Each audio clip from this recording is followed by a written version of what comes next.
இந்த ஆடியோவில் நான் எல்லாம் பேச போகிறது கிடையாது.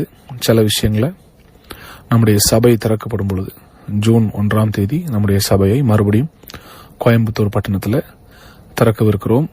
எந்த கட்டடத்திற்காக நீங்கள் நிதி கொடுத்தீங்களோ அதே கட்டடத்தில் தான் நம்முடைய சபை ஆராதனை தொடங்கவிருக்கிறது.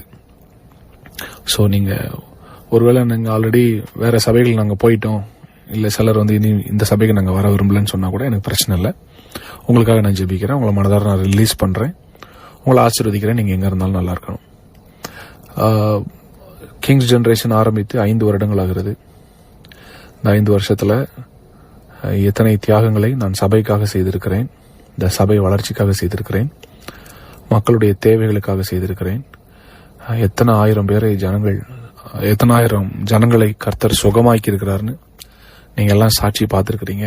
ஆண்டவர் அந்த ஊழியத்தில் இருப்பதையும், ஆண்டவர் என்னோடு இருப்பதையும் பாடல்கள் மூலமாக, பிரசங்கத்தின் வாயிலாக எத்தனையோ ஹீலிங் டெஸ்டிமனிஸை நீங்க கேட்டு கர்த்தர் என்னோடு இருப்பதை கண்டுதான் கிட்டத்தட்ட 2300க்கும் மேற்பட்ட மெம்பர்ஸ் நம்ம சபையில சேர்ந்தீங்க.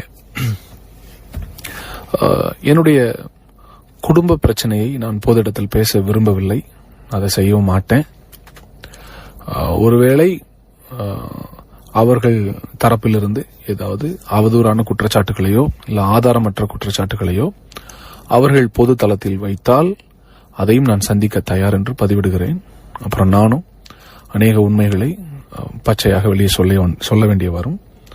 அதற்கு எதிர்த்தரப்பினர் என்னுடைய ரீமாவுடைய குடும்பத்திலிருந்து அவங்க செய்ய மாட்டாங்க, கொஞ்சம் டீசெண்டா நடந்துக்கிடுவாங்க நான் நினைக்கிறேன். என் குடும்ப பிரச்சனையை நான் கிட்டத்தட்ட அநேக ஆண்டுகள் சந்தித்து வருகிறேன். ஆனால் நானும் அவளும் அதை மேற்கொண்டு ஜெபத்தினாலும் அறிவுரைகளினாலும் மேற்கொண்டு நாங்கள் அதை தொடர்ந்து செய்து கொண்டே வந்தோம்.